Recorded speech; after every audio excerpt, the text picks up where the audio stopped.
Okay. No. We are saying we have two types that we are looking at here, and then we also look at the other one, the participant and non-participant observation. Or we are saying that in this study, the participant observation is why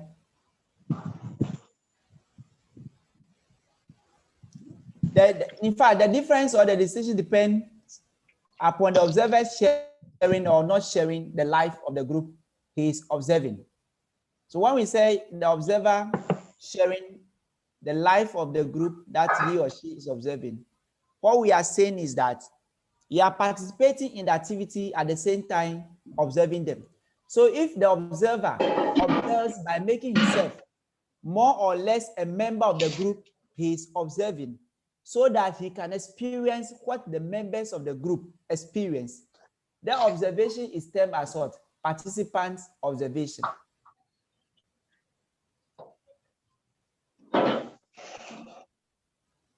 We are saying that if the observer or the researcher who is observing observe by making himself more or less a member of the group he is observing, so that he can experience what the members of the group experience, then observation is termed as what? Participant observation. For example, you have gone to a community, you want to understand, or you have gone to, let's say you want to observe at Radford University, especially how lectures are organized, how students participate in lectures, when lecture teach, and all that go on in the classroom or the lecture hall, whether they use projectors, they read out notes for students to copy, or they give out the slides and all that. You want to understand that, and you really want to participate in the activities. You disguise yourself as if you are also a student of Radford. So you always sit in the lectures. They think that you are just one of them. Meanwhile, you are observing at the same time, participating in activity. So when you do such thing as part of your data collection, then we are saying you are doing what we refer to as what? Participant observation. However, when the observer observes as a detached emissary, without any attempt on his part to experience through participation what others feel, the observation is termed as what? Non-participant observation. In this case, you are observing from afar. You are not participating in the activities of the students. Probably you only come and sit in front of the Radford University and see them going in. But when it comes to the activities that are taking in or taking place at the lecture halls, you are not there. So it's difficult for you to actually participate in the activities. So when that happened, or people are playing football, you are not playing the football, you sat there just observing them. When that happened, we said that you are doing what? Non-participant observation. You are not taking active role, or you are not participating in the activities of the people. You only sat there and just observing them. However, the first one we said that if you are also part of the activity that are ongoing, at the same time doing the observation, then we say you are doing what? Participant observation. I hope you understand the two. When you detach yourself, that means you are not part of the group. You understand what a missionary is. You are outside the group. Any attempt on your part to experience through participation what others feel, that observation is what we are simply referring to as what? Non-participant observation. But when you actually engage in the activities of the group, at the same time doing your observation, then we say you are doing what? Participant observation. Any question on that?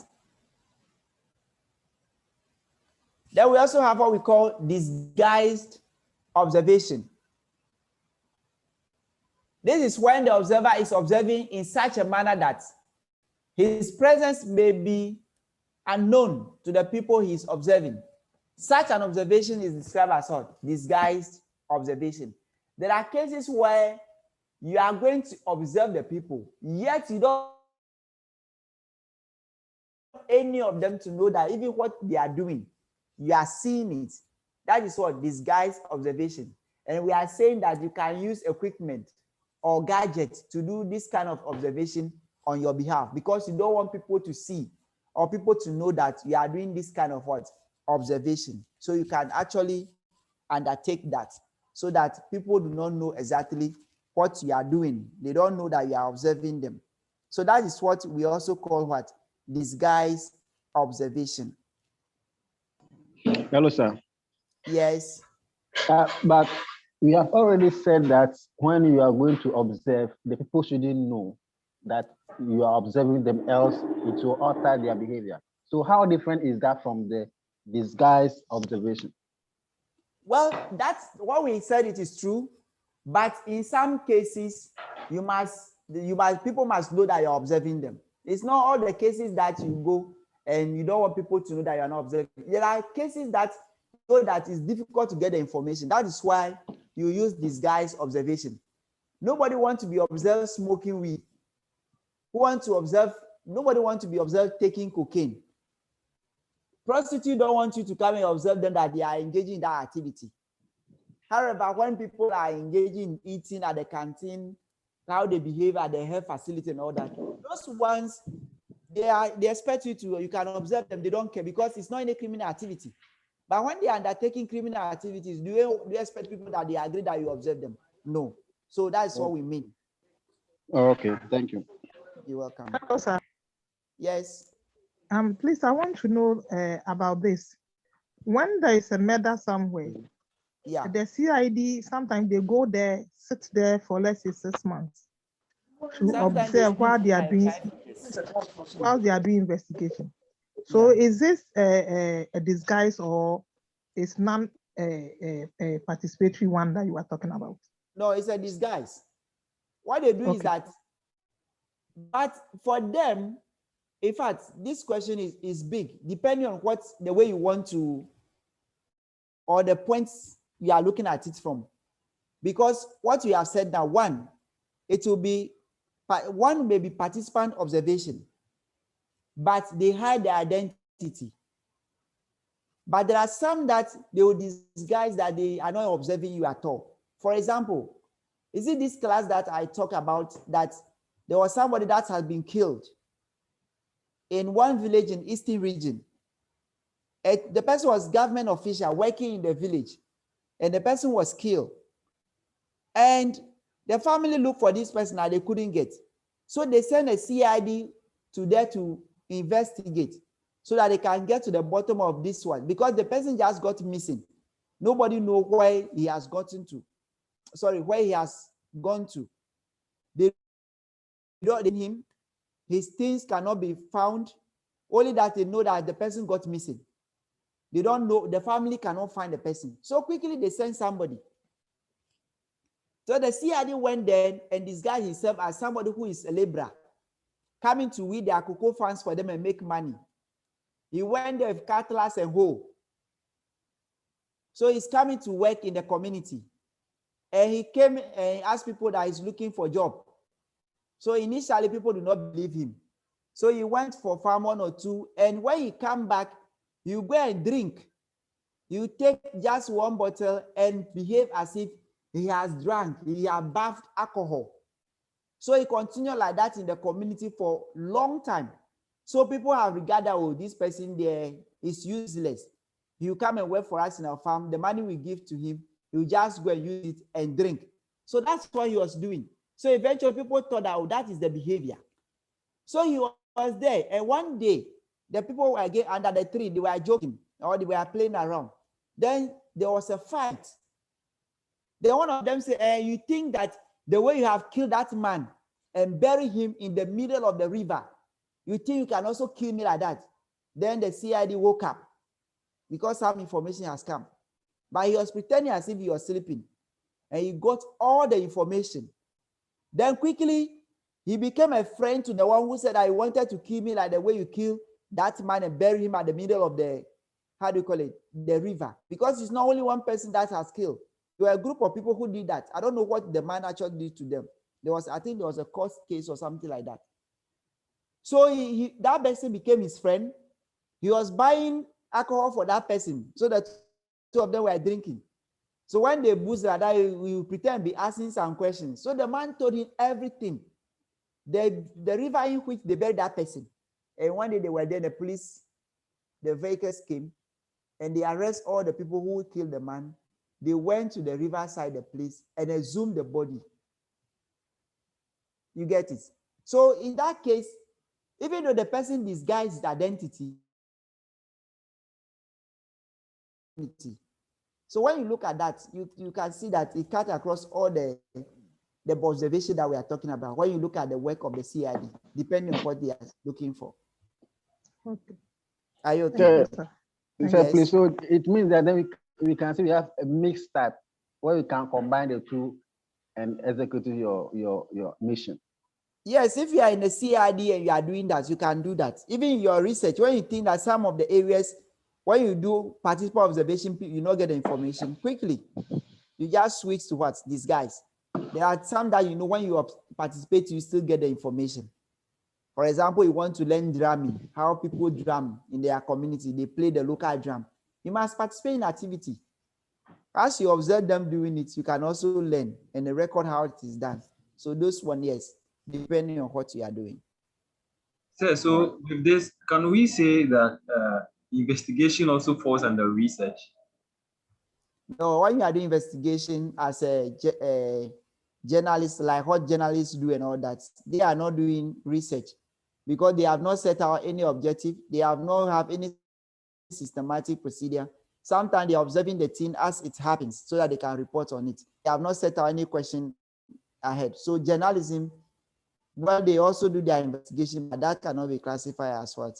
Research. Okay, sir.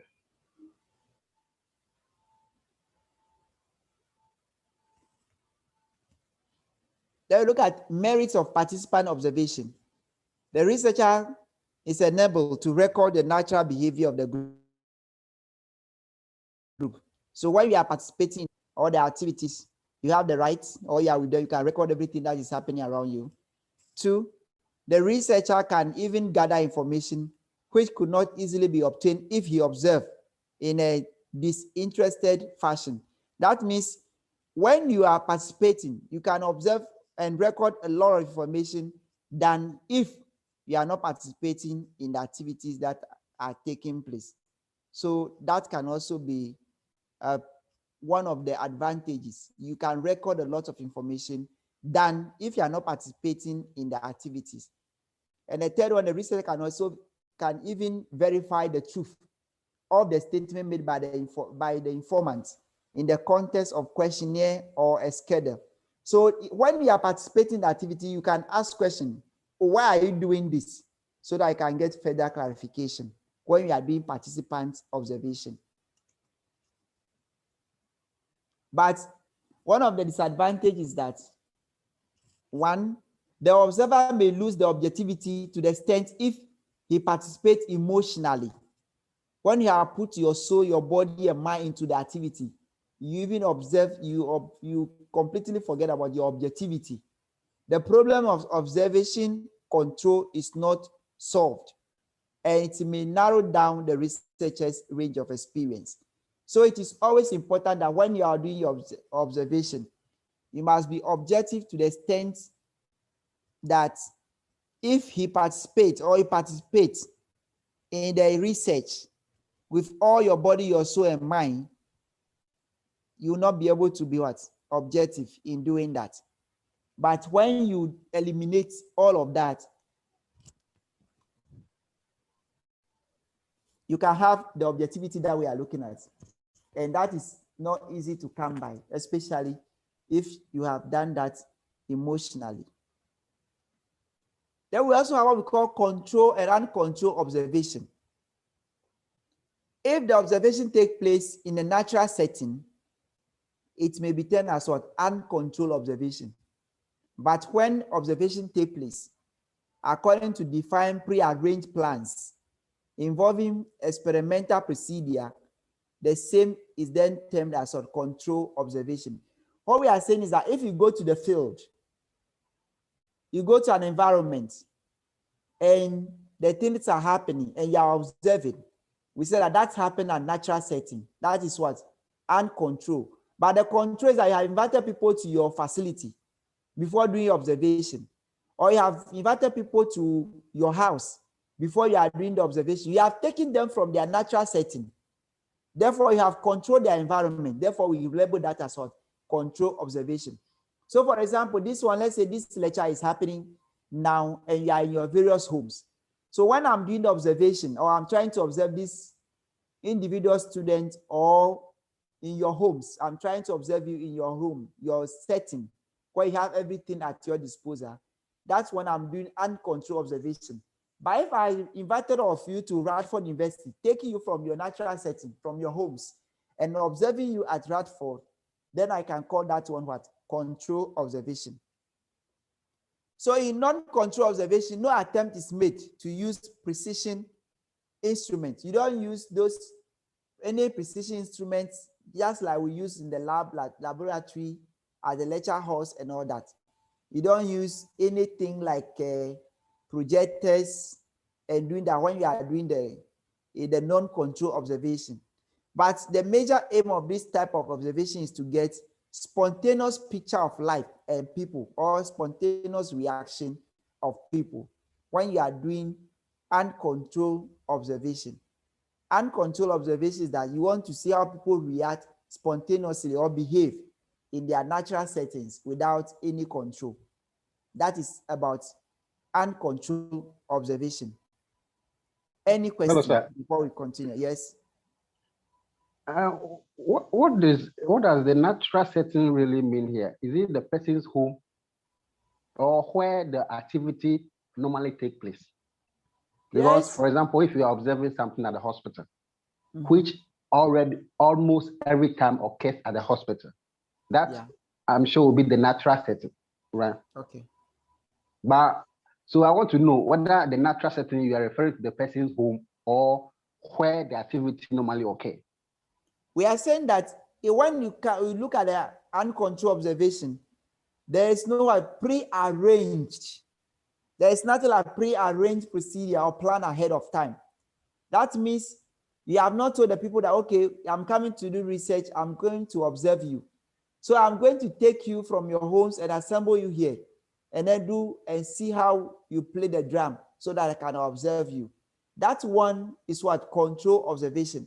Because you have already told the people, and therefore they're also going to adopt behaviors accordingly. However, when it is happening, when people come to the hospital, you are not the one who told them to come there for you to observe them. So they'll behave the way they want to behave. Okay. But the moment you are telling that, oh, leave your home and come, I want to observe you at this place.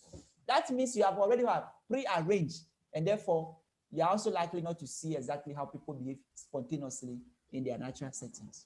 So it's not always the case that when you actually invite people from when people leave their homes and go to the hospital, that means you are taking them out of their natural setting, therefore it is controlled observation. No. Since they come to the hospital, not on your invitation, but their own invitation or their own condition that brought them, when you do that observation, you are doing it naturally because they also behave spontaneously. Unless you already told them that I'm coming to observe you when you come to the hospital, then you also have pre-arranged mind that when I go to this one, somebody is going to observe me, and therefore they also try to change their behavior. All right, thank you, sir. Any further question?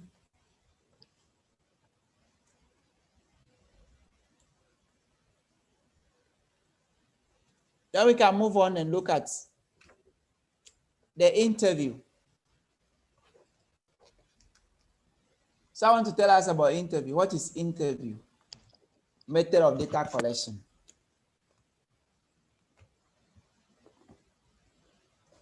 What we know is that the interview method of data collection involves presentation of oral verbal stimuli and then reply in terms of oral verbal responses.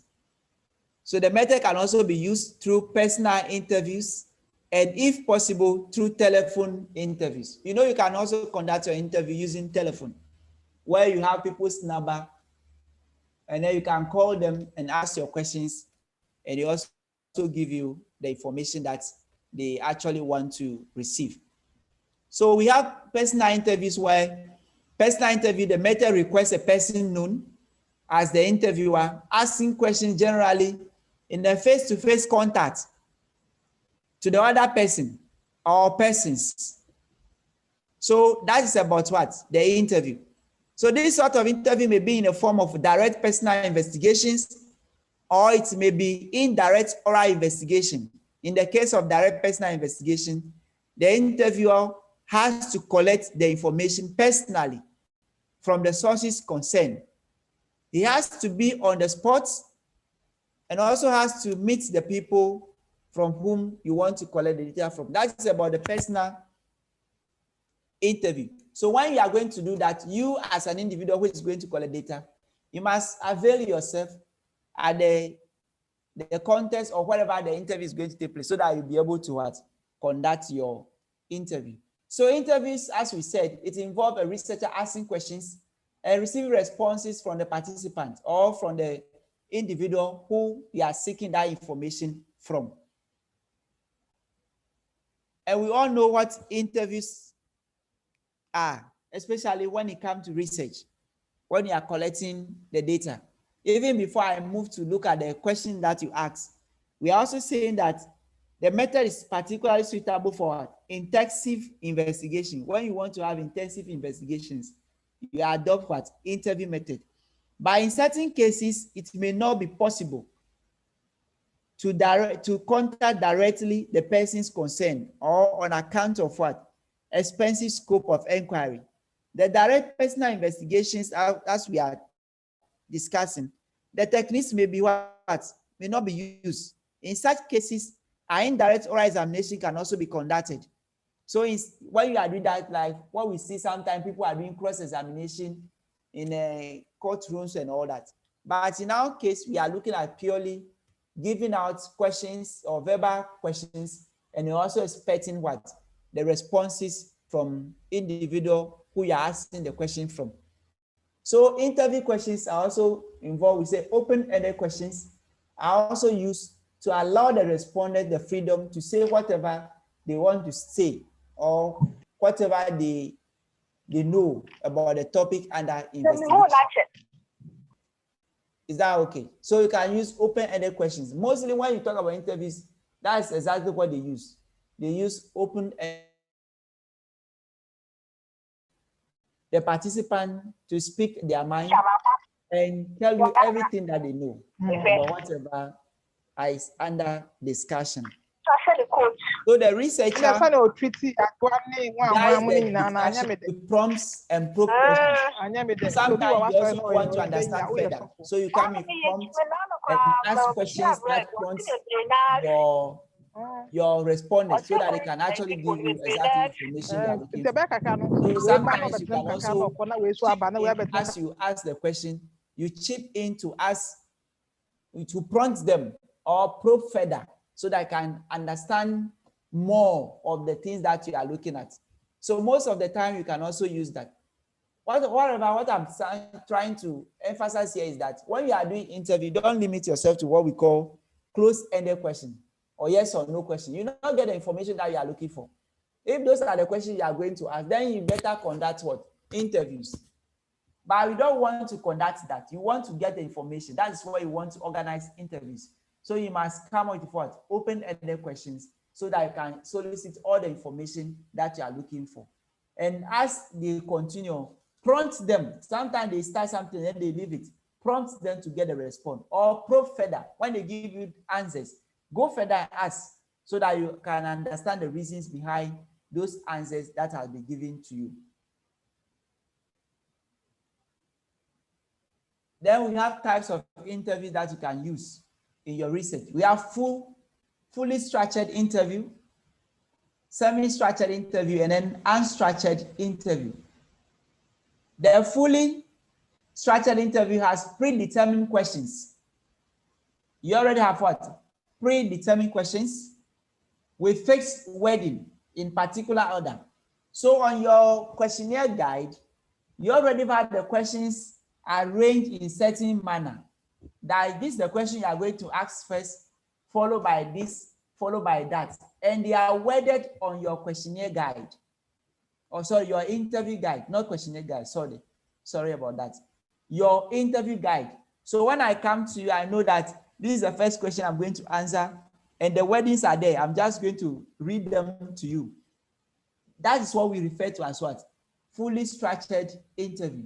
No word can be changed because everything has already been arranged for you. So no word can actually be changed when you get to that level.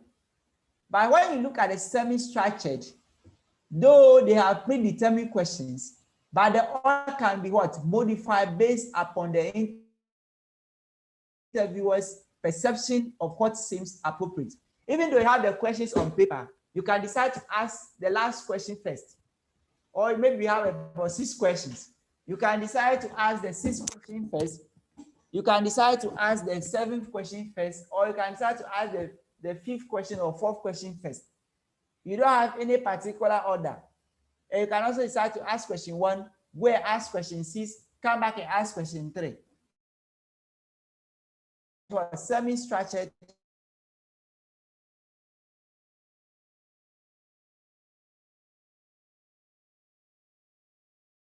it's based on the perception of what? The interviewer. So you can decide the wording of the question can be changed.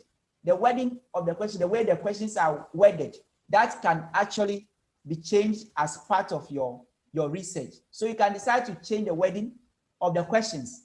However, when you look at the fully structured, you are not changing any word. You are just reading the question detail for the person to respond to. But the semi one, you can change the wording of a question. You can decide to ask the last question first, and nobody actually asks you any question about that. But when you talk finally about unstructured interview, that's why you can start in any form. You can be in a form of conversation, in an area of interest. You meet the people and say, okay, what do you know about this? In a formal and the informal way of what? Conversation. And they can give you all the information that you want. That has to do with unstructured interview. So when you meet people informally, you have your discussion, but at the same time, you are doing your interview, then we are saying what this is an unstructured interview. You don't have any questions in mind, but you begin to ask questions on area that you are interested in, or things that are relevant to you, and you are also getting the answers. When you do that, we are saying that is what? Unstructured. And it can be completely what? Informal. It can be completely informal. For example, if I want to understand some issue that I really am interested in, I can meet you after our lectures at Bradford, or we are walking down the corridor. Then I begin to ask you some questions. Then you are also responding. Then I'm taking my record. When you do that, is what? Informal. And those one that we are referring to as unstructured interview.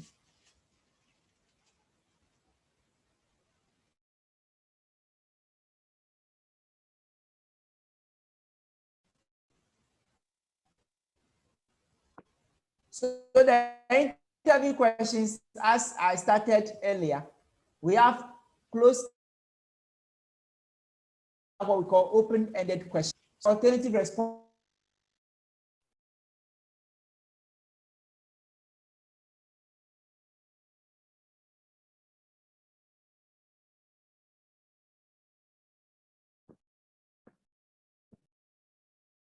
Responses from which the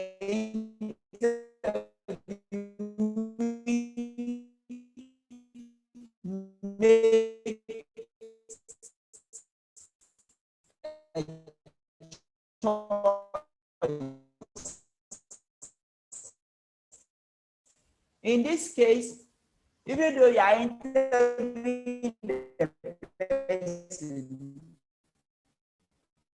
there are responses that are fixed there. So you read all the responses. Sir.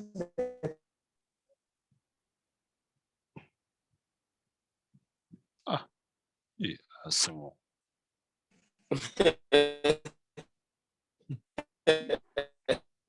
Now to nyom.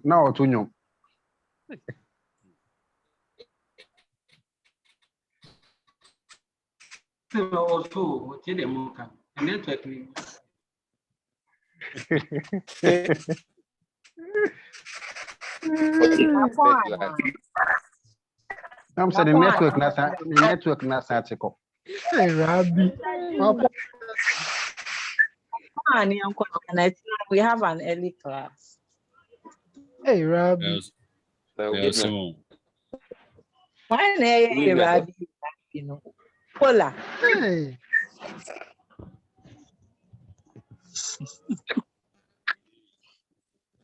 Okay, na can share na.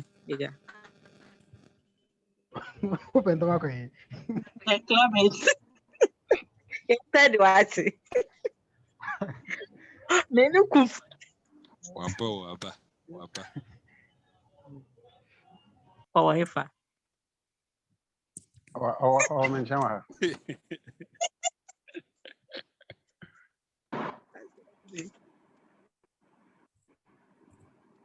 Welcome back.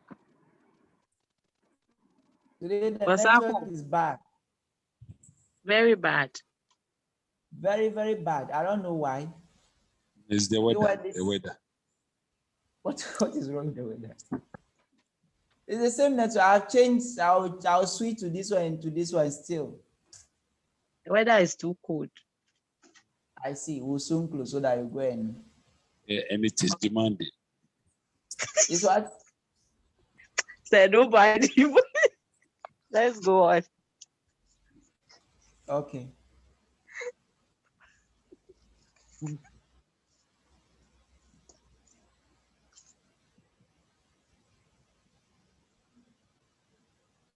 So are you there? All right. Yeah, I'm here. Oh, okay. Yeah. So, like I was saying, that if you look at the time, we are saying that close-ended, a fixed alternative question, we are saying that you, even though you are going to organize an interview, you are looking at what? Reading the questions to your respondents, and you already have fixed responses available. So you read the various options for them to select one that you think that will resolve all, just to give you an answer. So it's like more or less having what we call questionnaire. But in this case, it's not a questionnaire that you are giving to the respondents to answer for you. What you are doing is that you are reading the questions to them, read the various options for them to select. Then you take that on the question paper. But when it comes to open-ended questions, are flexible and allows the interviewee or the one who is being interviewed to provide in-depth explanation in an area of interest. So in this case, when you ask the question, for example, you ask the person to tell us about himself or herself, the person will go ahead and then say everything that has to do with him or herself, or a patient that appear before you and you are trying to find out what has happened, and you have not given any limitation on that particular patient. He or she will tell you everything that is worrying him or her so that you can get the information that you participated responses. So when you talk about open-ended questions, it can give you some of the responses that you are not even expecting. Sometimes things that you are not anticipating, they are the things that they will tell you, and you'll be shocked that those things are coming up. So it's help you to get a lot of information on all the things that you are discussing. So it is always important that, and I always advise that when you are going to conduct interview, you actually want to use interview to collect data, and you are doing qualitative research, your questions should always be what? Open-ended. especially if it is permitted, so that you can get the useful information that you are looking for. However, when you limit the people, it becomes difficult for you to get all the information that you are seeking from them. So most of the time, try as much as possible to come out with open-ended questions so that you'll be able to what? Get all that you want.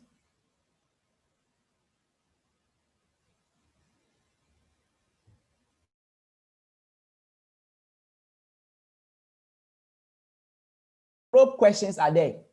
It is used to get interviewer to expand on a response when the interviewer suspects that the interviewee or whoever is responding to his questions has more to say. So for example, could you go over that again? It's a way of getting more. You want to probe further. So when you suspect that your respondent, your interviewee, have a lot to say, have a lot to expand on the response that he or she has given to you already, then you ask such questions. You want to probe so that you can get more information.